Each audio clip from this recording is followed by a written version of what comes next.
Pernahkah Anda membuka ponsel hanya untuk memeriksa satu pesan, tetapi 20 menit kemudian masih menggulir layar tanpa mengingat tujuan awal?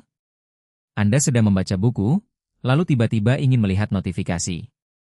Sedang menulis, tetapi berpindah ke surel.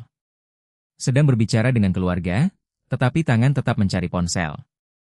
Bahkan ketika perangkat sudah disimpan, pikiran terasa gelisah. Ada dorongan untuk memeriksa sesuatu, membuka sesuatu, atau mencari rangsangan baru. Kita biasanya menyalahkan diri sendiri. Kenapa saya tidak disiplin? Kenapa fokus saya begitu lemah? Mengapa saya tidak bisa bekerja seperti dahulu? Johann Hari menawarkan jawaban yang lebih luas dalam buku Stolen Focus. Menurut buku ini, perhatian kita tidak sekadar melemah secara pribadi. Kita hidup di dalam lingkungan yang terus menarik, memecah, dan memperdagangkan perhatian. Teknologi memang menjadi bagian penting dari persoalan. Namun, penyebabnya tidak berhenti pada ponsel.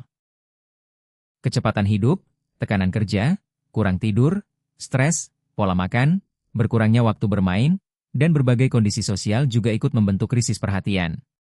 Selamat datang di Level Up Your Mind Baca Buku. Simak hingga akhir, karena pelajaran terbesar buku ini bukan hanya tentang cara menjauhkan ponsel. Buku ini mengajak kita melihat bahwa fokus merupakan kemampuan pribadi sekaligus persoalan lingkungan. Bagian 1, perhatian kita terpecah menjadi potongan-potongan kecil. Bayangkan Anda sedang menyelesaikan pekerjaan penting. Baru 5 menit menulis, pesan masuk. Anda membalasnya. Kemudian membuka surel. Dari surel, Anda teringat satu dokumen lain. Setelah itu, Anda kembali kepada tulisan awal. Secara fisik, Anda masih berada di meja yang sama. Namun, pikiran sudah berpindah berkali-kali. Kita sering menyebut keadaan ini multitasking. Padahal, untuk pekerjaan yang membutuhkan pemikiran, kita sebenarnya sedang berganti tugas dengan cepat. Setiap perpindahan menuntut otak mengingat kembali. Apa yang tadi saya kerjakan? Di bagian mana saya berhenti? Apa tujuan berikutnya? Waktu tidak hanya hilang ketika kita memeriksa pesan. Waktu juga hilang ketika pikiran berusaha kembali masuk ke kedalaman pekerjaan. Masalah ini menjadi semakin besar karena kehidupan modern terus mendorong pergantian perhatian. Informasi bergerak lebih cepat. Percakapan lebih singkat. Konten berubah setiap beberapa detik. Kita semakin terbiasa menerima rangsangan baru sebelum pikiran sempat mengolah rangsangan sebelumnya.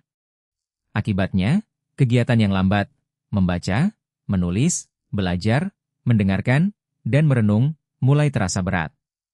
Bukan karena kegiatan itu kehilangan nilai. Kita hanya semakin jarang melatih perhatian untuk bertahan di dalamnya. Bagian 2. Fokus bukan hanya masalah kemauan. Banyak nasihat produktivitas mengatakan, matikan notifikasi. Letakkan ponsel di ruangan lain. Gunakan aplikasi pemblokir. Semua itu dapat membantu. Namun, Stolen Focus memperingatkan bahwa persoalannya lebih besar daripada sekadar pilihan individual. Bayangkan seseorang bekerja dalam lingkungan yang menuntut respons cepat sepanjang hari. Atasan mengirim pesan pada malam hari. Rapat terus bertambah. Target meningkat.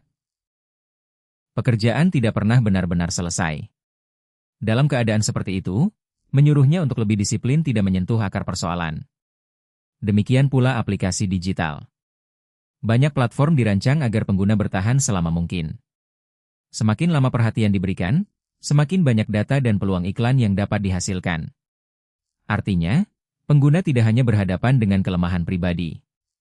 Ia berhadapan dengan sistem yang mempunyai kepentingan ekonomi untuk membuatnya terus melihat layar.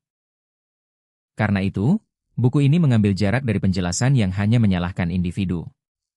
Johann Hari menilai bahwa krisis perhatian harus dilihat sebagai persoalan pribadi sekaligus persoalan kolektif dan struktural.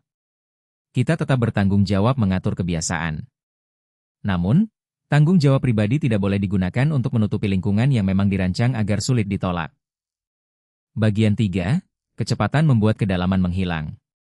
Ketika informasi datang terlalu cepat, kita kehilangan kesempatan untuk memahaminya secara mendalam. Kita membaca judul tanpa membaca isi. Menonton potongan tanpa memahami konteks. Membentuk pendapat sebelum memeriksa bukti. Mendengar satu kalimat, lalu segera memberikan reaksi. Kecepatan memberi sensasi bahwa kita mengetahui banyak hal. Namun, mengetahui banyak potongan tidak sama dengan memahami. Seorang mahasiswa dapat membuka 20 artikel, tetapi tidak benar-benar mendalami satu pun. Seorang pekerja dapat menghadiri banyak rapat, tetapi tidak mempunyai waktu untuk berpikir. Seorang guru dapat menerima banyak informasi pendidikan, tetapi tidak sempat menguji mana yang benar-benar sesuai bagi murid. Pikiran membutuhkan waktu untuk menghubungkan gagasan, membandingkan pengalaman, menemukan pola, dan menghasilkan pemahaman baru. Apabila seluruh jeda diisi oleh layar, ruang mental itu menghilang. Kita menjadi penuh informasi, tetapi miskin refleksi. Maka, fokus bukan sekadar kemampuan menatap satu tugas lebih lama. Fokus adalah kemampuan memberikan waktu yang cukup agar sesuatu dapat dipahami. Bagian 4, pikiran yang mengembara tidak selalu membuang waktu. Kita sering menganggap melamun sebagai lawan dari produktivitas. Ketika pikiran tidak mengerjakan tugas tertentu, kita merasa sedang membuang waktu. Namun, pikiran yang mengembara dapat mempunyai fungsi penting. Ketika berjalan tanpa ponsel, duduk dengan tenang, atau memandang keluar jendela, pikiran mulai menghubungkan berbagai hal yang sebelumnya terpisah. Kita mengingat pengalaman, membayangkan masa depan, menilai keputusan, menemukan hubungan antara satu gagasan dengan gagasan lain. Banyak wawasan muncul bukan ketika seseorang memaksa pikiran bekerja, tetapi ketika pikiran memperoleh sedikit ruang. Masalahnya, saat ini hampir setiap jeda langsung diisi. Menunggu antrean, buka ponsel. Duduk di kendaraan, buka video. Beristirahat, buka media sosial. Kita menghilangkan kebosanan, tetapi juga menghilangkan kesempatan bagi pikiran untuk bergerak secara bebas. Johann Hari memasukkan kemerosotan mind wandering sebagai salah satu penyebab terganggunya perhatian. Ini bukan berarti kita harus melamun sepanjang hari. Namun, tidak semua ruang kosong perlu ditutup. Kadang-kadang, kebosanan adalah pintu menuju kreativitas. Bagian 5, tidur yang buruk membuat perhatian rapuh. Banyak orang mencoba memperbaiki fokus dengan kopi, musik konsentrasi, atau aplikasi produktivitas. Namun, mereka tidur terlalu sedikit. Tubuh yang kekurangan istirahat tidak hanya merasa lelah. Kemampuan mengendalikan perhatian, mengatur emosi, mengingat informasi, dan mengambil keputusan ikut menurun. Ketika lelah, kita lebih mudah mencari rangsangan cepat. Lebih mudah membuka ponsel. Lebih sulit bertahan pada pekerjaan yang membutuhkan usaha mental. Lebih mudah menyerah ketika tugas terasa membosankan. Kemudian kita menyalahkan diri karena tidak disiplin. Padahal, otak sedang bekerja dengan energi yang terbatas. Kebiasaan kerja modern sering memperlakukan tidur sebagai waktu yang dapat dikorbankan. Seseorang dianggap berdedikasi apabila bekerja sampai larut. Namun, waktu tambahan tersebut dapat dibayar dengan kualitas pikiran pada hari berikutnya. Fokus tidak hanya dibangun di depan meja kerja. Ia juga dibangun beberapa jam sebelumnya, ketika kita memberi tubuh kesempatan untuk beristirahat. Bagian 6, stres membuat pikiran terkunci pada ancaman. Sulit berkonsentrasi ketika pikiran merasa tidak aman. Masalah keuangan. Tekanan pekerjaan. Konflik keluarga. Ketidakpastian masa depan. Semua itu dapat terus berputar di dalam pikiran. Ketika tubuh berada dalam tekanan, perhatian tertarik kepada sesuatu yang dianggap mengancam. Ini merupakan mekanisme yang berguna ketika ancamannya nyata dan langsung. Namun, apabila stres berlangsung terus-menerus, kemampuan untuk belajar, berpikir kreatif, dan mengerjakan tugas jangka panjang ikut melemah. Seseorang mungkin duduk di depan buku, tetapi pikirannya berada di tempat lain. Ia membaca satu paragraf berulang kali. Bukan karena tidak cerdas. Sebagian kapasitas mentalnya sedang digunakan untuk menghadapi kecemasan. Karena itu, kita tidak dapat membicarakan fokus tanpa membicarakan kesejahteraan. Terkadang, yang dibutuhkan seseorang bukan teknik produktivitas baru. Ia membutuhkan beban yang lebih manusiawi, rasa aman, dukungan, dan waktu untuk pulih. Bagian 7, anak-anak kehilangan ruang untuk bermain. Buku ini juga memberi perhatian kepada dunia anak. Masa kanak-kanak semakin penuh dengan jadwal, pengawasan, layar, target, dan tuntutan akademik. Sementara itu, kesempatan bermain bebas semakin berkurang. Padahal, melalui permainan yang tidak selalu diarahkan orang dewasa, Anak belajar mengelola perhatian, menyelesaikan konflik, membuat aturan, membayangkan situasi, dan mempertahankan minat. Ketika semua kegiatan ditentukan dari luar, anak mempunyai lebih sedikit kesempatan untuk memilih sesuatu lalu tenggelam di dalamnya. Fokus tidak hanya muncul karena anak diminta duduk diam. Fokus juga tumbuh ketika ia menemukan sesuatu yang menarik dan diberi waktu untuk menjelajahinya. Bagi orang tua dan guru, ini membawa pelajaran penting. Jangan mengukur perhatian hanya melalui kemampuan mengikuti instruksi. Perhatikan pula apakah anak memiliki kesempatan untuk bermain, bertanya, mencipta, dan mengikuti rasa ingin tahunya. Bagian 8, membaca panjang melatih cara berpikir yang berbeda. Membaca buku menuntut perhatian yang berbeda dari menggulir konten pendek. Dalam buku, pembaca harus mengingat tokoh, mengikuti argumen, menghubungkan bab, dan bertahan meskipun tidak setiap halaman memberikan kejutan. Proses ini melatih kesabaran mental. Sebaliknya, konten pendek sering memberikan perubahan cepat dan imbalan yang segera. Hal ini tidak berarti semua konten pendek buruk. Namun, apabila pikiran hanya terbiasa dengan rangsangan singkat, membaca panjang terasa semakin sulit. Solusinya bukan memaksa diri membaca 100 halaman sekaligus. Kemampuan fokus dapat dibangun kembali secara bertahap. Mulai dari 10 menit tanpa ponsel. Kemudian 20 menit. Pilih buku yang benar-benar menarik. Berhenti mengukur membaca hanya berdasarkan jumlah halaman. Tujuan utamanya adalah mengembalikan kemampuan tinggal bersama satu gagasan cukup lama. Bagian 9, keadaan, flow, membutuhkan tujuan dan perlindungan. Pernahkah Anda begitu tenggelam dalam pekerjaan hingga tidak menyadari waktu berlalu? Keadaan ini sering disebut flow. Flow muncul ketika seseorang mengerjakan sesuatu yang bermakna, mempunyai tujuan yang jelas, dan tingkat tantangannya sesuai dengan kemampuannya. Tugas tidak terlalu mudah hingga membosankan. Tidak pula terlalu sulit hingga membuat menyerah. Namun, flow membutuhkan perlindungan. Setiap notifikasi dapat memecahnya. Setiap perpindahan tugas memaksa pikiran memulai kembali. Karena itu, waktu fokus sebaiknya tidak hanya disediakan, tetapi dijaga. Matikan notifikasi. Tutup tab yang tidak diperlukan. Berikan batas kepada orang lain apabila memungkinkan. Tetapkan satu tujuan yang jelas untuk sesi kerja. Anda tidak harus bekerja dalam waktu sangat panjang. 1 jam yang benar-benar utuh dapat lebih bermakna daripada 3 jam yang terus terpecah. Bagian 10. Perubahan pribadi penting, tetapi tidak cukup. Salah satu pesan terkuat Stolen Focus adalah bahwa pemulihan perhatian membutuhkan 2 tingkat perubahan. Pertama, perubahan pribadi. Kita dapat mengurangi notifikasi, menjaga tidur, membaca, berjalan tanpa ponsel, dan membuat waktu kerja mendalam. Kedua, perubahan lingkungan.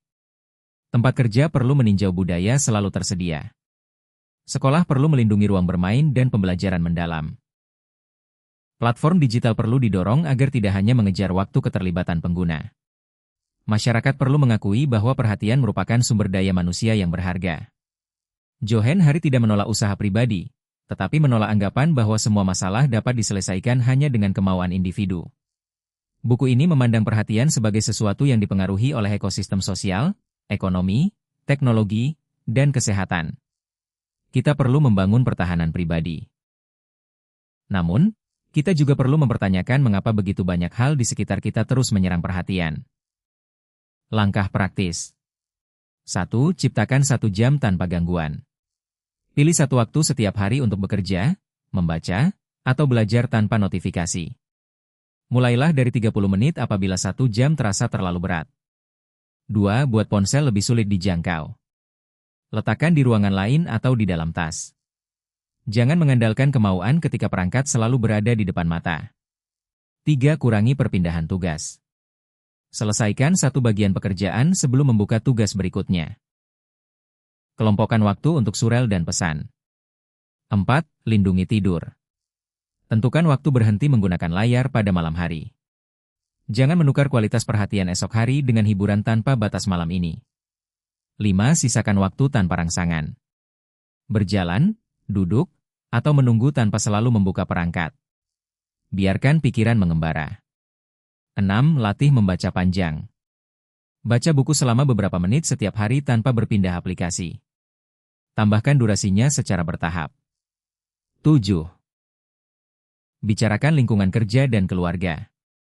Buat kesepakatan mengenai waktu tanpa pesan, waktu makan tanpa ponsel, atau waktu kerja tanpa gangguan. Fokus lebih mudah dijaga ketika lingkungan ikut mendukung. Tantangan 7 hari. Rebut kembali perhatian. Hari pertama, matikan notifikasi yang tidak penting. Hari kedua, bekerja 30 menit tanpa ponsel. Hari ketiga, berjalan selama 15 menit tanpa layar. Hari keempat, membaca buku selama 20 menit. Hari kelima, mengerjakan satu tugas tanpa berpindah-pindah. Hari keenam, makan bersama tanpa perangkat. Hari ketujuh, evaluasi gangguan terbesar dalam hidup Anda. Tujuannya bukan menjadi sempurna dalam 7 hari.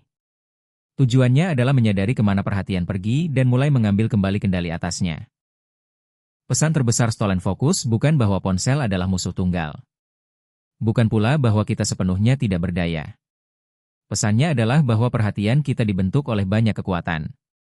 Teknologi, pekerjaan, stres, tidur, lingkungan, dan kebiasaan yang terus berulang. Karena itu, sulit fokus bukan selalu bukti bahwa Anda malas atau gagal. Namun, pemahaman tersebut juga bukan alasan untuk menyerah. Kita masih dapat membuat ruang, mengurangi gangguan, menjaga energi, membaca lebih dalam, mendengarkan lebih utuh, dan membangun lingkungan yang lebih menghargai perhatian manusia. Renungkan satu pertanyaan ini. Siapa atau apa yang paling banyak memperoleh perhatian Anda setiap hari? Dan apakah hal itu benar-benar layak menerima bagian hidup sebesar itu? Perhatian adalah tempat kehidupan berlangsung. Ketika perhatian terus dicuri, kita tidak hanya kehilangan produktivitas. Kita dapat kehilangan kesempatan untuk benar-benar hadir dalam hidup sendiri. Terima kasih telah belajar bersama Level Up Your Mind Baca Buku. Tekan tombol subscribe untuk mendapatkan ringkasan buku tentang psikologi, pengembangan diri, bisnis, sejarah, filsafat, novel, dan berbagai tema menarik lainnya. Bagikan video ini kepada seseorang yang merasa semakin sulit membaca, belajar, bekerja, atau hadir tanpa gangguan. Tuliskan di kolom komentar. Apa gangguan terbesar yang paling sering mencuri fokus Anda? Rebut perhatianmu, dalami hidupmu, dan naikkan level hidupmu.